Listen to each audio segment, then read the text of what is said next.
É só boas notícias. Hoje é só alegria. Hoje não tem, acho que não tem nenhuma notícia ruim. Graças ao bom Deus. Todo mundo animado, todo mundo empolgado, sensação de que as coisas vão fluir tranquilo. Com certeza. Fluir bem a partir do ano que vem. Podemos começar? Vamos começar? Legal. Então, pessoal, boa noite. Aqui em Miami agora são 6 horas da tarde, Brasil 8 horas da noite, né?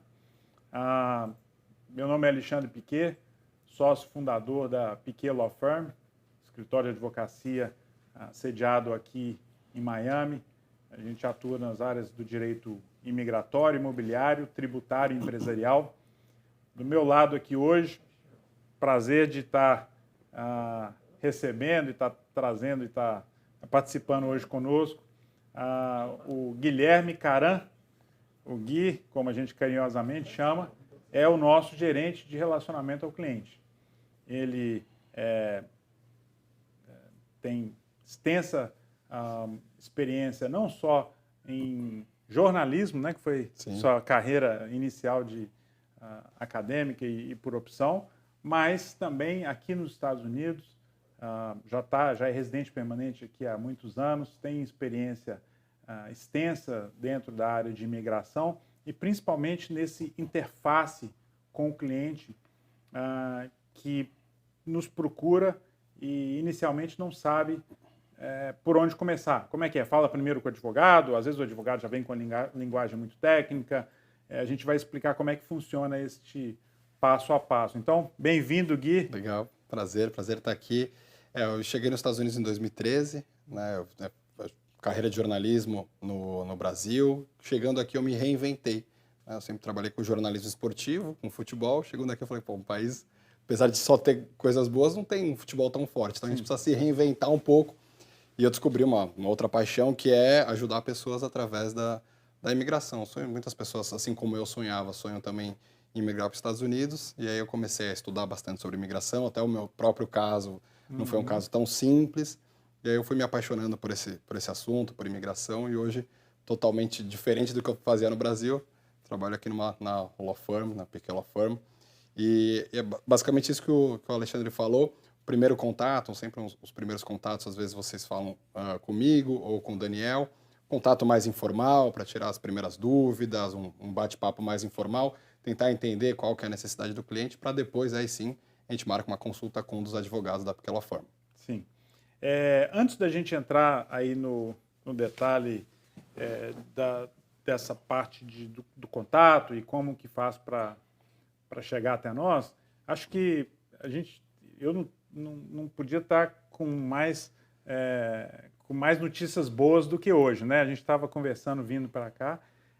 Realmente, as perspectivas agora da nova administração, ou seja, as eleições acabaram, o novo presidente foi eleito, não estamos aqui para discutir política, nem partido, nem preferências por candidato A ou B. Hoje nós temos um presidente em exercício, que vai até dia 31 de dezembro, e nós temos um presidente eleito, através das eleições que já terminaram, até que vai assumir em 1º de janeiro. Então a gente já tem que preocupar o que essa administração vai fazer com o que nos toca, assunto da live de hoje, que é a imigração. Tem uma lista aqui de 2 páginas que é justamente a agenda da nova administração para a imigração. Então, a gente recebeu isso, esse é um documento da administração, ou seja, já do grupo que está sendo formado juntamente com o presidente eleito para atuar exatamente onde a gente gostaria que fosse atuado para os próximos 4 anos. Isso aqui são só notícias boas. Então, acho que a gente já pode começar a dar a primeira notícia que todo mundo tem esperado aí. Está dentro da proposta da próxima administração acabar com o travel ban. O que é o travel ban? É essa história de que turista brasileiro não pode vir para os Estados Unidos por conta do Covid. Está dentro dos planos da nova administração acabar com o decreto presidencial que proibiu viajantes de mais de 13 países entrarem nos Estados Unidos sem cumprir uma quarentena, muitas vezes impraticável, em países que não estão na lista negra, como o México, por exemplo, aquela história de passar 14 dias no México e vir para cá. A expectativa é que isso acabe agora no início do ano, tá? Inclusive, são algumas das medidas aqui constam que vão ser tomadas no primeiro dia de exercício do novo presidente. Vamos ver. Isso é um questionamento que a gente tem bastante, né? Todos os dias. Todos os dias. Muita gente que não tem ainda intenção de migrar, que não está procurando um visto, mas tem sempre essa dúvida. Quando que eu vou poder ir para os Estados Unidos? Né? Os Estados Unidos é sempre a primeira opção de turismo, mesmo até quando o dólar subiu, agora está baixando. Sim. É sempre a primeira opção de férias para quem quer ir para fora do Brasil é os Estados Unidos. Com certeza. Principalmente Orlando, né? Miami e Orlando, né? Assim, e acaba que isso gera para nós um certo entrave também, porque se a gente é questionado, mas eu não posso nem ir a turismo, como que eu vou então ir pleitear para de repente querer experimentar como é que o país e aí ver se eu vou querer morar aí, enfim. E aí é ruim para até a própria economia da Flórida, né? Que está sofrendo, que precisa se recuperar. Isso vai acabar. É o que está dizendo aqui. Segunda coisa, expandir o número de vistos de ocupação especializada que se chamam H1B. O H1B, por exemplo, agora ele tem uma cota de 65 mil vistos por ano, mais 20 mil adicionais se você tem um diploma avançado, né, de mestrado ou doutorado. Mas com o decreto presidencial que o presidente atual assinou, a emissão desses processos, mesmo aprovados no consulado, foi paralisada até 31 de dezembro. Então isso acaba também agora, isso já tem data para acabar, e a nova administração está prometendo aumentar essas cotas, aumentar esse número de 65 mil, o que é muito bom, porque tem muito brasileiro que qualifica nessa categoria de visto. Meu primeiro visto, quando eu cheguei aqui 20 anos atrás, foi um H1B. Eu fui trabalhar no escritório de advocacia, e aí se você tem um diploma, no meu caso eu já vim formado em Direito nos Estados Unidos, no Brasil, antes de depois fazer o curso de novo aqui nos Estados Unidos. Mas somente com aquele diploma no Brasil, eu consegui trabalhar no escritório de advocacia com esse visto H1B. São 65 mil, antigamente a cota ela não era ocupada, porque tinham menos aplicantes, nos últimos anos tem tido o triplo de pessoas pleiteando do que essa cota, então se aumentar isso é mais uma possibilidade para brasileiros que têm curso superior ou 12 anos de experiência de trabalho, trabalharem numa empresa americana que os peticione. E a gente tem muito cliente que vem para cá fazer universidade, né? Então a pessoa ela faz uma faculdade americana, aí ela pega um ano do OPT, né, que é uma permissão de trabalho temporária por um ano para quem se forma numa faculdade aqui nos Estados Unidos. Ele termina o OPT dele, então os Estados Unidos treinou a pessoa, fez o estágio, ele está pronto para ir para o mercado de trabalho, ele não tinha tantas opções. Então o que acontece? Os Estados Unidos treina a pessoa, faz a universidade aqui, faz o estágio aqui e depois ele tem que ir embora para o país de origem dele. E muitas vezes o próprio empresa que ele está fazendo estágio quer contratar ele. E não tinha tantos caminhos. Então agora vai abrir um pouquinho mais o leque para essa pessoa. Vai abrir um pouco mais o leque dessa pessoa. Pegando o gancho nisso, uma das outras propostas da administração, da próxima administração, quem tem PhD aqui nos Estados Unidos deveria, de acordo com a nova administração, receber o seu green card automaticamente. Ou seja, se você, de novo, nessa história aí, veio, estudou aqui, se aprimorou, pegou um doutorado aqui nos Estados Unidos, já deveria receber o green card. Então, por exemplo, no meu caso, vim formado em Direito, chega aqui tem que estudar tudo de novo, tem que fazer lá até o Juris Doctor. Se você, depois desse Juris Doctor, você alcançou um título de PhD, você deveria receber o green card. Se você veio formado em administração, fez um MBA, depois recebeu o seu doutorado, você deveria receber o seu green card, de acordo com a proposta da nova administração. Mais uma possibilidade. Lógico que não pega todo mundo, porque nem todo mundo vai pegar um doutorado. mas já abre o leque para muito cliente que a gente conversa. Com certeza, com certeza. E antes disso, nos Estados Unidos, a única pessoa que ganhava com um estudante internacional que vinha fazer um PhD é a universidade. O país não ganhava nada, porque ele vinha fazer a universidade, se formava e tinha que voltar. E agora ele pode ficar, o que é bom para todo mundo. Bom para o estudante, bom para a universidade, bom para o país também. Outra pergunta muito comum, o tal do public charge, né? Public charge. Que é o encargo público, ou seja, a pessoa está aqui com está com visto e aí quer pedir o green card, mas nesse meio tempo pediu um benefício do governo, utilizou um benefício do governo tipo Medicaid ou então food stamps, que é a ajuda do governo para a alimentação. De acordo com a norma da administração atual, essa pessoa praticamente eliminou as possibilidades dela e conseguiu atrapalhar o seu próprio futuro por ter utilizado um benefício que estava disponível para ela por conta dessa norma do public charge. A próxima administração, né? Eu não gosto de falar de administração futura, que parece muito longe. Já está daqui 1 mês e meio a gente já vai ter essa nova administração que está dizendo que vai acabar com esse conceito do public charge. Isso é ótimo, sabe? Porque a gente tem muitos clientes que utilizam esse benefício, principalmente o Obamacare, sem saber. Então, muitas vezes a pessoa vê lá, seguro-saúde, né? Ele fala, pô, tô precisando de seguro-saúde, eu vou entrar aqui nessa agência e vou cotar algum seguro-saúde. O agente, ele vende o Obamacare sem o cliente saber. Ele falou, nossa, tá barato, tô pagando aqui um preço ok para minha família toda, então eu vou fechar esse plano. E quando ele vai ver, ele tem um Obamacare ali embutido e ele acabava se prejudicando sem saber. Clientes bons que se qualificariam, porém, por conta do public charge, não... E muitas vezes eles até percebiam que tinha Obamacare, mas o próprio agente falava assim, não, isso não tem problema, o agente não é advogado, a gente não... Mas ele quer fazer a venda do benefício, do seguro. E aí prejudicava à toa. Assim, a pessoa ela não vai ser um peso para o governo americano no futuro, mas já se atrapalhava.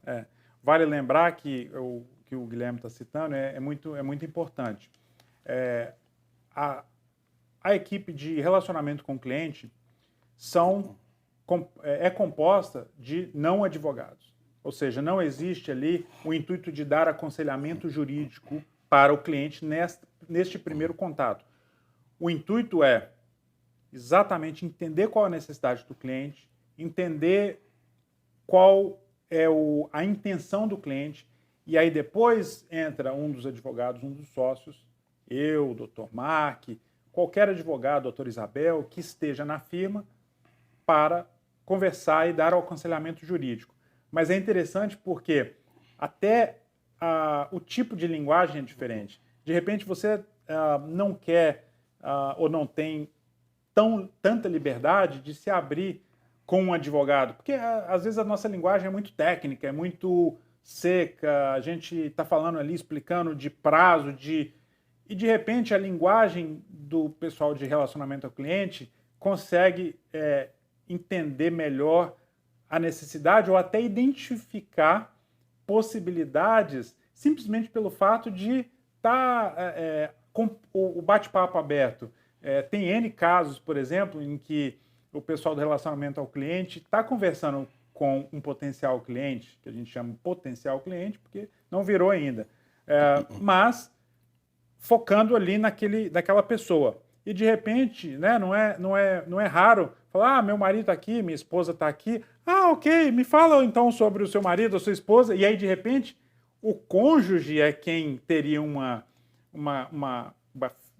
qualificação ou uma ficha que daria para encaixar, e aí eles trazem esse caso para o advogado e falam, bom, aquela pessoa que ligou não atende as qualificações, mas dá uma olhada, analisa o cônjuge, analisa o marido, a esposa. Com a gente, né, comigo, com o Daniel, eu sinto que os clientes ficam bem à vontade para se abrir bastante. Então a gente não tem limite de tempo, a gente conversa à vontade, às vezes fica dias conversando, até chegar tudo já bem mastigado, bem redondinho, para os advogados realmente traçar a estratégia, explicar qual que é o caso, dar um aconselhamento jurídico. E muitas vezes o cliente está só com algumas dúvidas, como por exemplo essa do Travel Ban. Sim. Então a gente gosta de atender todo mundo. Muitas vezes não precisa fazer uma consulta só para fazer uma resposta de, você não pode vir, está fechada a fronteira. Sim. Essas perguntas, porque a gente gosta de atender todo mundo. Vai elucidar algumas dúvidas que são comuns a todo mundo e que, de repente, mesmo procurando no Google, não dá para responder. Ao passo que, quando é identificado um potencial, e aí quando eu digo é identificado, gente, é que realmente o pessoal, eles tentam ir 360 na vida daquele potencial cliente, daquela pessoa que está ligando e está falando, eu tenho vontade, até sentir, por exemplo, porque todo mundo passou pelo mesmo processo. Eu passei por isso, de imigrar para cá 20 anos atrás, você passou há 5 anos atrás, cada um tem um tempo de... Mas todo mundo passou por isso. Então essa conversa é quase que repetição da nossa própria história. Né? E aí, muitos clientes perguntam para mim, quando que você chegou aí, como é que foi? Eu falo, a gente se abre. Né? Bom, outra da lista aqui, olha que legal. A próxima administração quer criar vistos específicos para condados e cidades pleitearem ou permitirem que imigrantes ou vistos não imigrantes sejam concedidos para trabalhos naquele específico, naquele condado ou naquela cidade. Então vamos lá. Cidade de Kissimmee. Todo mundo sabe o que é Kissimmee? Disney. Né? A Disney tem lá uma necessidade de trabalhadores H2 e J1, que são aqueles temporários que vão trabalhar. Você chega lá na Disney e está dizendo, oi, eu sou amigo do Japão, está escrito aqui na lapela. Esse visto, essa concessão é do governo federal, assim como são os 185 tipos de vistos, todos os caminhos para o Green Card, cidadania, etc.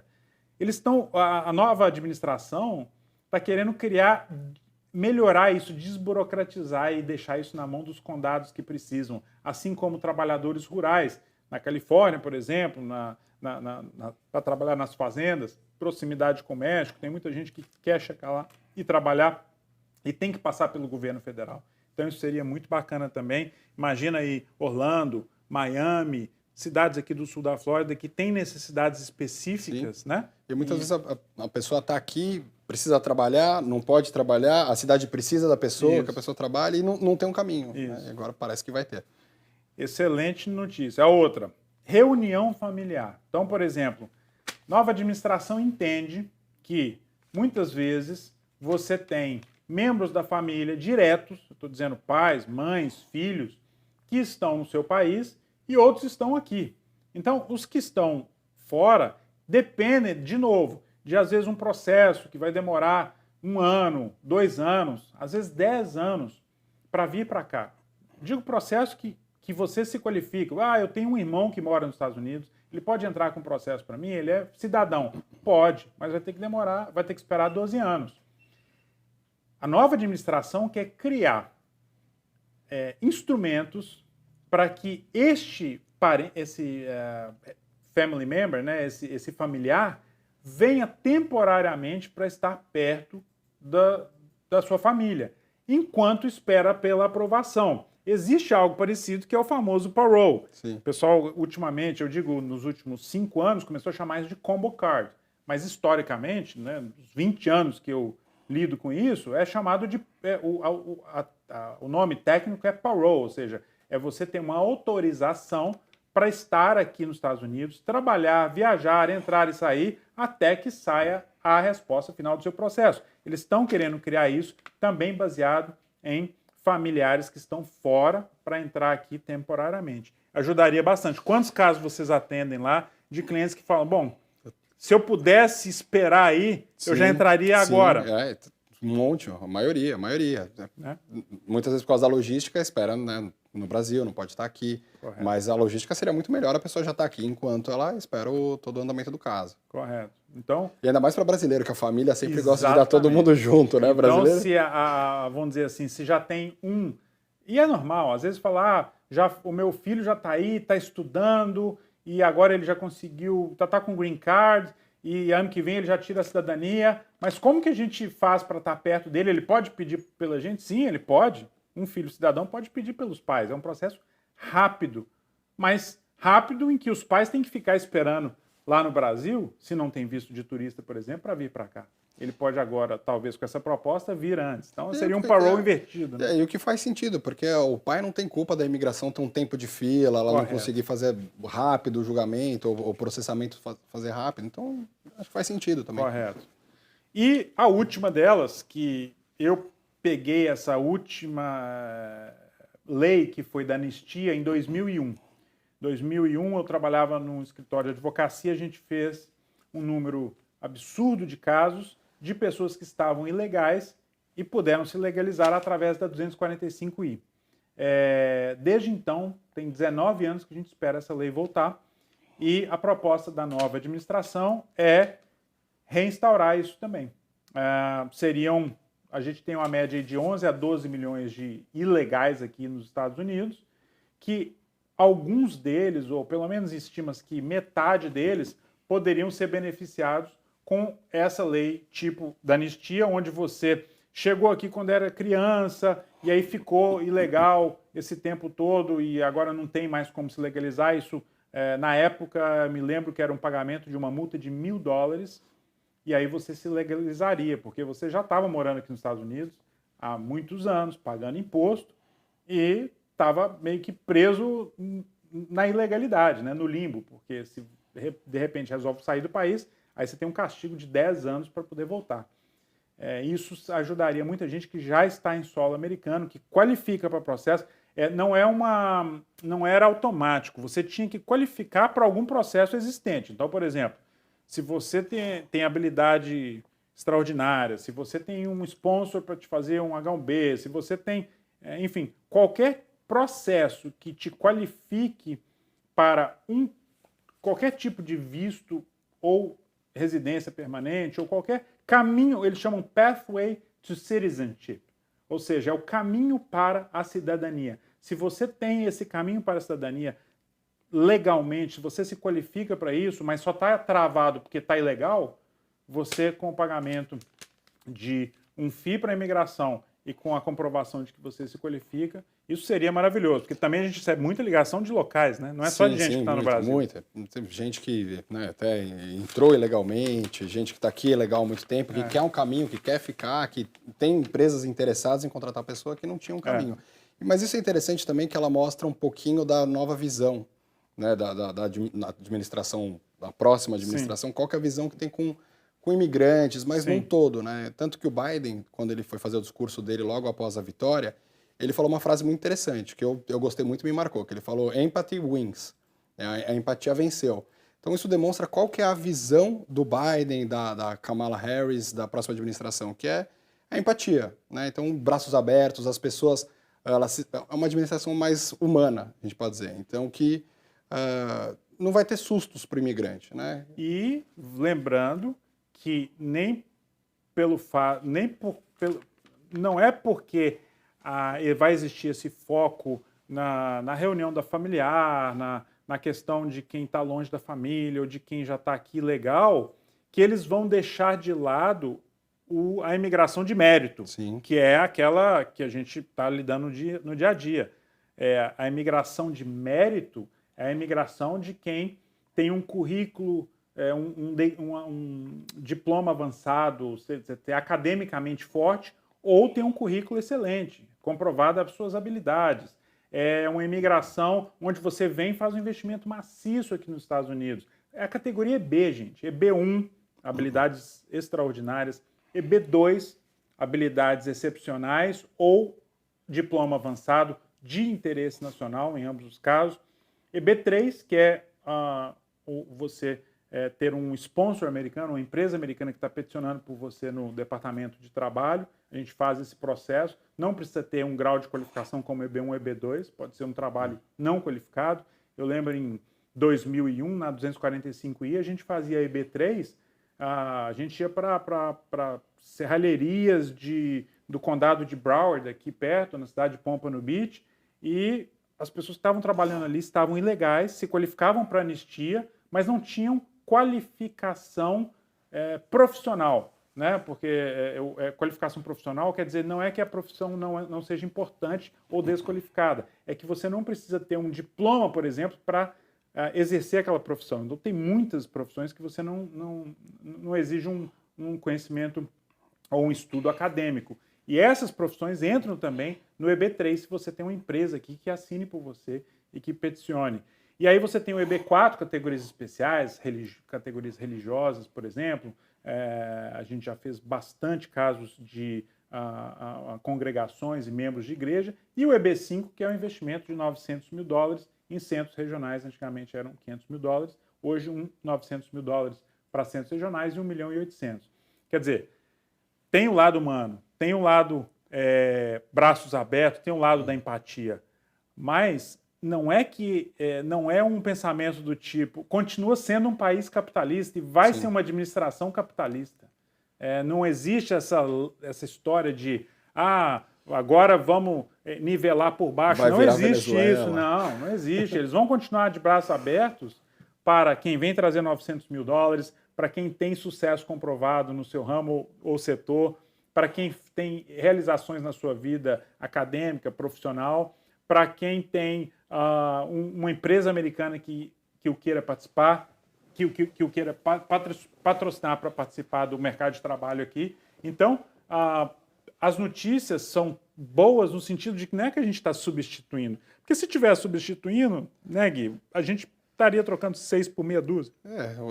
Complicar até para quem estudou, trabalhou, se preparou. Na verdade, a gente não teve nada aqui na lista. Isso aqui assim, é o documento, acho que mais recente.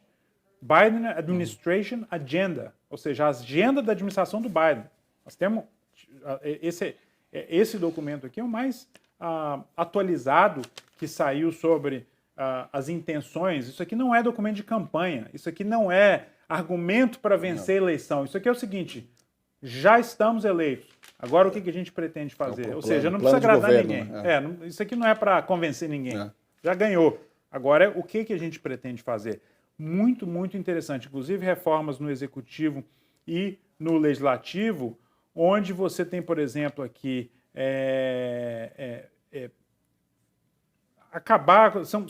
são investimento em tecnologia e infraestrutura para a entrada. Então, as modificações, 4 bilhões de investimento regional para ver qual é os fatores de migração do triângulo, do Northern Triangle, do Triângulo Nordeste. Quer dizer,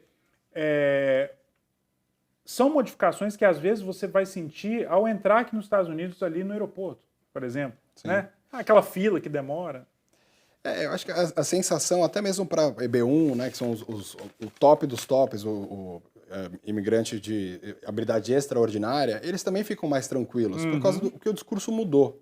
Né? O discurso mudou, o Build the Wall, o America First, Hire America, Buy America, que era o discurso do Trump. Eu não estou dizendo se estava errado ou certo, mas sim a sensação... Que teve o seu lugar, né? Teve, mas a sensação para o imigrante, hoje ele tá mais seguro em fazer uma aplicação, porque não tem mais esse discurso de America First, Buy America, Hire America, Build the Wall. Então tem um discurso diferente de que a gente vai trabalhar aqui com a imigração, temos um plano para a imigração, para os Dreamers, né, para os DACAs, para quem já está aqui ilegal. Também continuamos com um plano de imigração para quem tem habilidade extraordinária, para quem tem PhD, agora um especial para PhD, para H1B.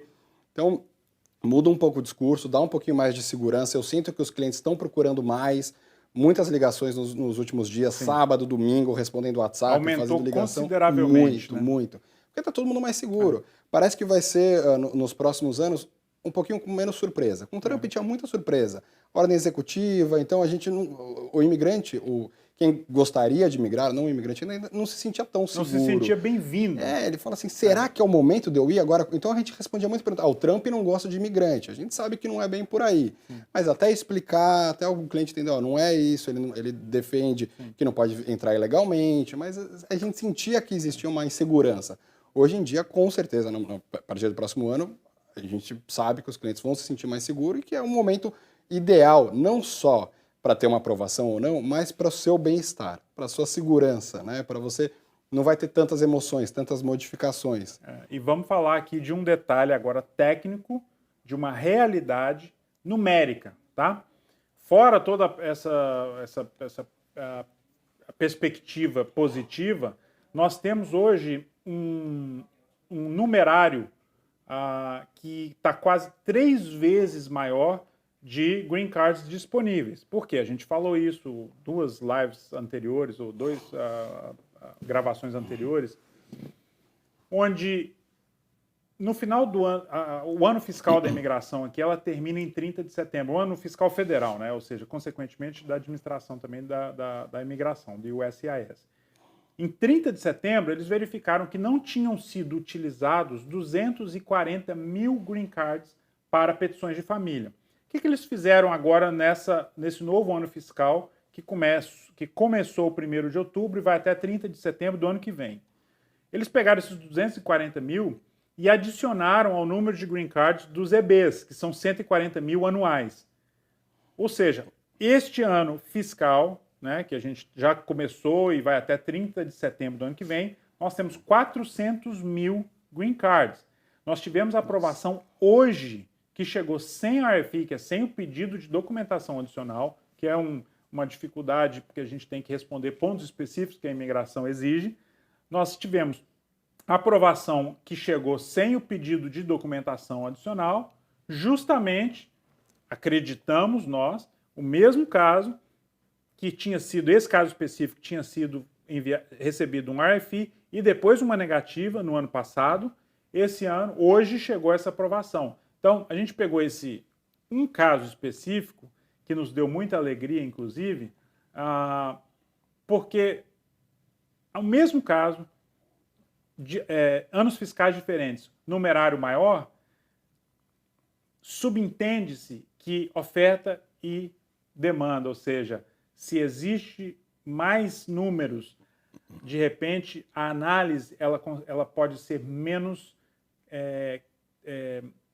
pesada. Então, se você tem um caso ruim, obviamente ele não vai ser aprovado. Mas se o caso ele é bom e você tem números limitados, eles vão pegar só os melhores. Mas se o caso é bom e você tem um número maior de green cards a serem distribuídos, esse caso vai entrar também e vai ser aprovado. A gente está com muita... não podemos falar que é a certeza, mas a gente está com muita convicção de que esse ano as aprovações e os casos vão ser aprovados com mais facilidade. Isso é um fator. Isso é legal que você falou, caso bom e caso ruim.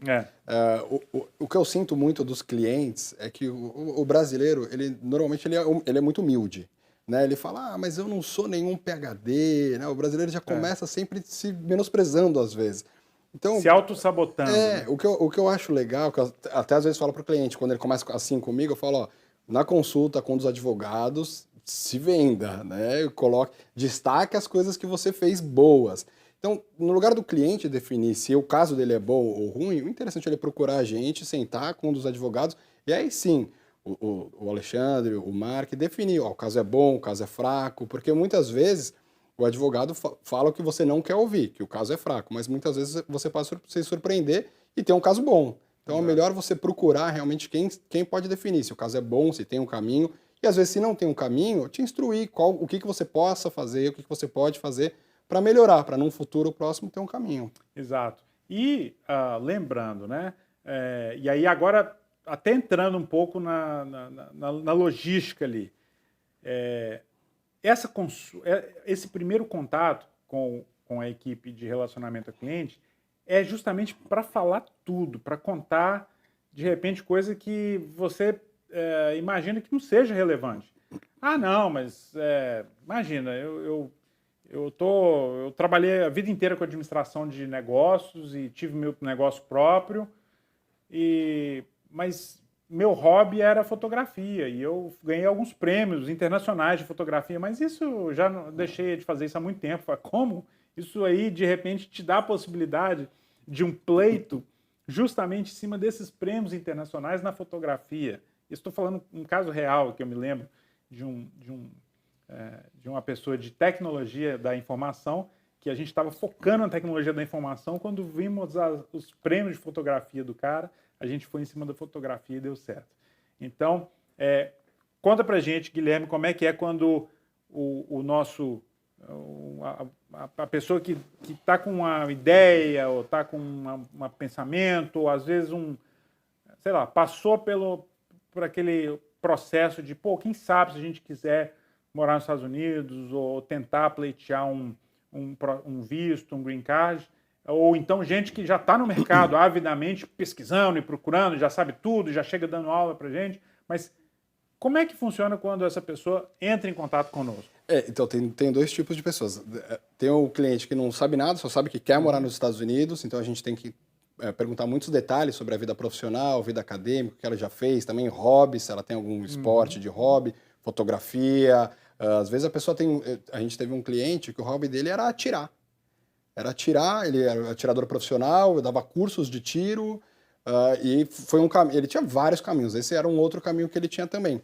E tem as pessoas que vêm, hoje em dia tem muitas consultorias, né, de vistos. Então essas são os clientes um pouquinho mais difíceis, porque eles vêm cheios de, como a gente pode falar, de tiques, né, que conceitos pré-estabelecidos erroneamente totalmente por errados. Não advogados que tem espalhados por aí aos montes, consultorias. Infelizmente, a gente tem que falar o que é. Então, né? o que eu recebo não são firmas de advocacia. Hoje mesmo, eu tive um prospect client que ele ligou e falou assim, ó, desses 7 critérios aí, eu cumpro 4, então eu me qualifico para EB2.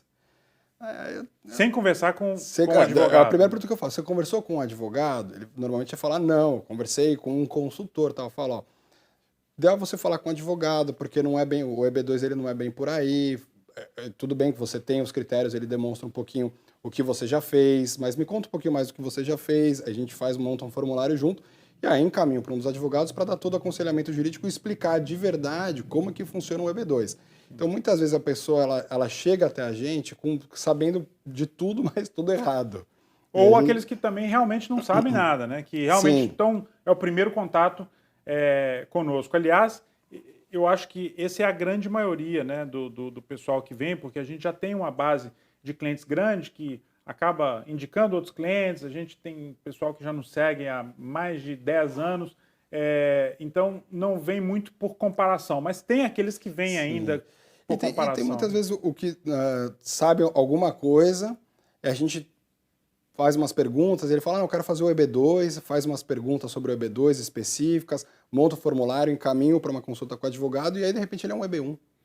Muitas vezes acontece isso. E lembrando que a gente está falando aqui de EB1, EB2, a gente trabalha com 185 tipos de vistos não imigrantes, trabalha com todos os tipos de EBs, trabalha com processo de família, naturalização. Então, às vezes, tem fase que está na moda agora, EB1, EB2, mas, por exemplo, a gente fez para uma fábrica de aviões que a gente trouxe a equipe inteira com um programa de treinamento que chama H3, que é um derivativo dos vistos H, né? Tem o H1B e o H3, que somente advogados, firmas de advocacia, com experiência, que sabem essas nuances, porque senão essas consultorias querem enfiar todo mundo dentro da mesma caixinha, EB1, EB2, EB5.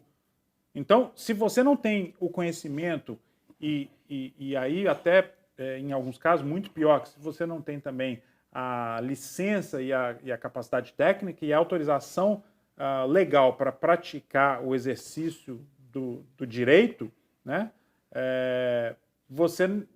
Você acaba passando essa informação errada para um potencial cliente e deixando e eliminando possibilidades. Então esse cliente de repente chega para nós e fala, eu só posso ser esse e esse e esse, né? A gente fala, não, meu amigo, temos 200 tipos. Vamos conversar primeiro. Esquece tudo que você escutou, né? E aí isso é o que eu mais falo. Exato. Esquece. Então, como é que funciona dali para frente? Esquece tudo que você escutou. Aí você faz o quê? Aí eu falo, me conta um pouquinho o que você faz, me conta sua história, o que você está buscando, quando que você pretende vir morar nos Estados Unidos, porque tudo isso pesa, né? Não é às vezes, eu tenho um PhD, tá? Mas quando você quer morar aqui amanhã? Não, eu quero morar daqui 2 anos, eu quero abrir um negócio. Então eu faço todos esses tipos de perguntas para entender o objetivo da pessoa depois, o que ela já fez, o que ela estudou, se tem artigo. Então tudo isso a gente vai fazendo, vai anotando. Tem um formulário também com algumas perguntas mais específicas. Se tem sponsor. Se tem sponsor, se tem cidadania sem ser brasileira, outras cidadanias, como em São Paulo muita gente tem italiana. Se tem parente aqui, né? Exato. Cidadão. Pra levar até os advogados todas as opções. E aí, junto, o advogado, o cliente definir qual que é a melhor, não exatamente o melhor visto para você. Né? Porque não existe o melhor visto. Né? O EB1 é o melhor visto. Não, às vezes a pessoa quer vir aqui temporariamente. Às vezes ela não quer um green card. Um E2 resolveria, tem um passaporte italiano, está fazendo investimento aqui, abrir um negócio, é um treaty trade country, e ela pode fazer um visto de investidor que chama E2 com $100 mil. Às vezes a pessoa pretende morar aqui 4 anos, 5 4 anos. anos, não quer virar residente fiscal, tem 1000. Sim. A gente trabalha também nessa parte tributária, de planejamento tributário pré-imigração, a gente tem a parte da prática do direito imobiliário, que fazemos close. Então, a gente acaba conversando 360 com o cliente para entender exatamente quando ele vier para cá, não é só enfiar pela goela abaixo um processo EB1, EB2, toma o dinheiro e aí depois você que se vire, vai virar residente fiscal, vai pagar imposto aqui nos Estados Unidos sobre sua renda no Brasil. Não, a gente faz um processo, uma conversa 360, onde a intenção é falar o que o cliente ou o potencial cliente precisa escutar. Eu canso de escutar, assim, aquela história lá no escritório, assim, está conversando com algum advogado e o advogado está falando, olha, no seu caso, é melhor você esperar 6 meses antes de tomar esse passo. Ao passo que, de repente, em outros lugares, ia ser, não, vende, pega o cliente. A gente quer falar o que é melhor para você, não porque é melhor para nós, porque a gente já está aqui. Então, evitar a confusão no futuro, senão a gente não estaria tanto tempo assim. São muitas variáveis que a gente tem que analisar. As opções e o que o cliente deseja. Timing, capacidade financeira. Exato. Hoje a gente estava conversando no formulário, tudo certo e tal, não sei o quê, capacidade financeira, de pagar o próprio processo. É um processo aí que, dependendo do processo, pode chegar a custar $20 mil, né? Tudo bem, tem prazo para pagar, tem isso, tem aquilo, mas isso também tem que ser levado em consideração. Não adianta nada se não houver a capacidade financeira, ou então, às vezes, o contrário. Não, mas eu tenho milhões guardados no banco, mas não qualifica para nada. E não quer fazer um investimento do EB5. Não tem como encaixar, né? Ou então não quer só ir e vir, mas ter passe livre, mas sem fazer um investimento. Agora você me lembrou de um caso, na sexta-feira eu atendi uma pessoa muito legal, inclusive, mas estava muito ansioso para fechar um EB2. Ela me ligou, o sócio, são 2 EB2, a gente já conversou com vários escritórios, a gente já sabe, só que a gente quer fazer com vocês. Então, já manda o contrato 2 EB2. Eu falei, não, calma, não é assim, vamos por etapas, me conta um pouquinho mais o que vocês querem fazer aqui, o histórico de vocês. Aí sim, ainda vão passar por consulta. Então, às vezes, parece que a gente quer ser chato, né, entre aspas, de travar um pouquinho. Mas faz parte, porque é para proteção do cliente. Então, não vai ligar assim, eu quero fazer um EB2, porque não é que a pessoa está comprando um carro, né, comprando um imóvel. Não, tem que encaixar o visto com a pessoa. Então, tem etapas que, infelizmente ou felizmente, tem que passar. E aí, lembrando que essa primeira conversa, tanto com o pessoal da equipe de relacionamento ao cliente, quanto com o advogado, normalmente ela não tem custo. Por quê? Porque a gente está primeiro querendo identificar se existe ali potencial para a gente vender um processo, para a gente apresentar uma proposta. Só vai existir custo quando no primeiro contato com relacionamento ao cliente for identificado de que já existe um caso em andamento com outro escritório e aquele potencial cliente, aquela pessoa está querendo uma segunda opinião, está querendo validar uma informação que recebeu, não está segura, é muito comum isso. Não estou seguro, meu advogado não me dá retorno, eu não consigo falar. Vocês podem me atender? Aí existe um custo para pagar o tempo daquela consulta, porque o processo já está protocolado. E infelizmente isso é mais comum do que a gente imagina. Né? A gente recebe semanalmente clientes querendo tirar dúvidas porque o advogado, o escritório que contratou, né? não muitas vezes o advogado, mas a consultoria, o escritório contratou, depois que fechou o caso, não tem o mesmo atendimento. Não dá retorno. Não dá retorno, ou dá retorno depois de 30 dias. Né? E a gente, o WhatsApp de final de semana, inclusive, né? O WhatsApp até a prioridade no agendamento de consultas, a gente prioriza o agendamento da consulta. Hoje a gente estava numa consulta com um potencial e tinha uma reunião com um cliente que já é cliente do escritório que estava querendo, estava a equipe dele toda e a gente está fazendo 2 processos para a empresa dele e ele queria responder que estava cheio de dúvida, questão de viajar no final do ano, etc. A gente limitou o tempo daquele potencial cliente, que seria a venda de talvez um processo novo, dentro do tempo estipulado, quer dizer, a gente falou, bom, a gente vai conversar meia hora com esse, porque tem depois uma conversa com o que já é cliente. E, ao invés de fazer o contrário, que seria talvez o esperado se a gente quiser simplesmente vender mais um caso. Né? O cara está com dúvida, já é cliente, deixa, a gente conversa com ele mais tarde. Manda um e-mail, depois a gente responde, né? Não, nós fizemos o Zoom, tinha 6 pessoas no Zoom, tinha eu, uma advogada, o cliente, o executivo dele que também está com caso, a pessoa do financeiro. A gente fez a ligação, atendeu, respondeu, ok. É isso que é o vamos dizer assim, é o final da história. Não deixar essa pessoa na mão depois que ela já começou o processo. Mas aí voltando, aí conversa com vocês pegam um formulário. A gente puxa tudo sobre o cliente, toda a história, e aí marca uma consulta com os advogados para, assim, definir qual que é a estratégia. Sem custo. Sem custo. Definida a estratégia, a gente continua no bate-papo, aí sim para a parte da contratação. Uhum. Eu sempre falo, a parte mais chata fica para a gente, né, para os gerentes de relacionamento com o cliente, que é a parte do contrato.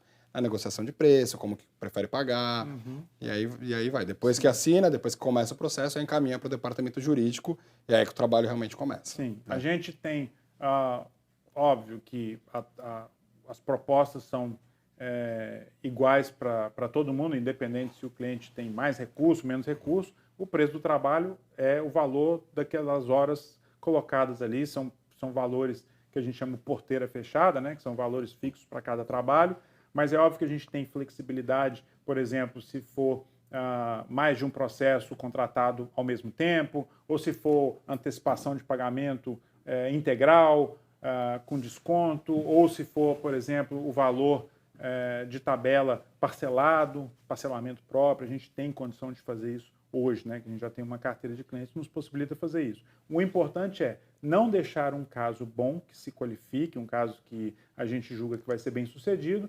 simplesmente sair pela porta que ele entrou, conversou, foi bem atendido, ficou satisfeito, recebeu as informações e, de repente, por falta de um encaixe financeiro, de fluxo de caixa, ele não conseguiu fechar negócio. A gente não vai deixar isso acontecer. Então, do início ao fim, quer dizer, desde, primeiro, a facilidade do acesso, né, do atendimento, a gente tem e-mails de contato, temos os telefones, WhatsApp, agendamento por WhatsApp, mídias sociais, concentra tudo na nossa central de distribuição, que a gente chama. Dessa central de distribuição, passa para o pessoal de relacionamento ao cliente. Disso, vem para os advogados. Depois, fechou o contrato, aí entra o pessoal do financeiro para fazer a parte de parcelamento, de recebimento, etc. E aí passa para a equipe da produção, que aí é o que a gente chama, são advogados e paralegais, que fazem a montagem dos processos, sempre supervisionada e revisada por um dos sócios da firma. Sócios sêniores, né? Os sócios com mais experiência para revisar aquele processo ali. Não que a gente acredite que existe uma medida de valor exata em termos de capacidade técnica, mas existe alguns indicadores se você está sendo assessorado por um escritório correto. Primeiro, é um escritório de advocacia licenciado e sediado no estado onde ele está baseado. Então, se você está conversando com um escritório na Flórida, tem que ser licenciado e sediado. E os advogados têm que ter a sua autorização para trabalhar na Flórida. Existe reclamações desse escritório. Primeiro, tem que ser de advocacia. Se for de consultoria, você está sendo aconselhado por não advogado. Segundo, existem reclamações sobre esse advogado no Florida Bar, se for no estado da Flórida, ou do New York Bar, se for no estado de Nova York. No estado onde existe, onde funciona o escritório e onde atua o advogado, existe também a OAB estadual. Verifica se tem reclamação, se tem protocolo de wrongdoings, né? de má conduta deste advogado, dessa firma, no estado onde ele está sediado. E 3, verifique se, ao atender, as facilidades são muitas, que aí entra um pouco aquela história que a gente escuta direto, né? Nossa, me falaram que eu Já estou pronto para começar. Eu preenchi 4 critérios aqui do 7, eu sou qualificado para EB2. Eu tenho $100 mil e posso fazer um E2. Eu tenho um irmão americano, eu posso fazer um processo de família. Ok, alguém te explicou que o processo de família pode demorar 12 anos? Alguém te explicou que para fazer o E2 não é só $100 mil, você tem que ter pelo menos 51% do ownership, né, do controle da empresa. Alguém te explicou que um EB2, se você tem um advanced degree, né, um diploma, um bacharelado, você não precisa cumprir os 3 dos 7 critérios? Correto. Virou muito. A gente recebe todo dia telefonema assim, eu preencho 4, como se fosse a imigração para o Canadá, né, que você tem as notas de corte, você qualifica. Não é bem assim, né? Bom, eu acho que a gente já está chegando no final do tempo. As notícias, hoje realmente foi um dia de glória e de vitórias, porque hoje a gente teve comprovação real de caso que foi negado no ano passado e que foi aprovado esse ano sem pedir de documentação adicional. Isso é uma demonstração clara aí dessa análise mais relaxada e mais tranquila em relação à demanda e à procura, com esse numerário maior de 400 mil green cards. Aí, hoje também, a gente teve essas notícias da agenda da próxima administração que realmente vieram aí para nos animar, porque se for implementado metade do que está aqui, já vai facilitar e ajudar a imigração para muita gente. E a gente vai ter muito trabalho pela frente. E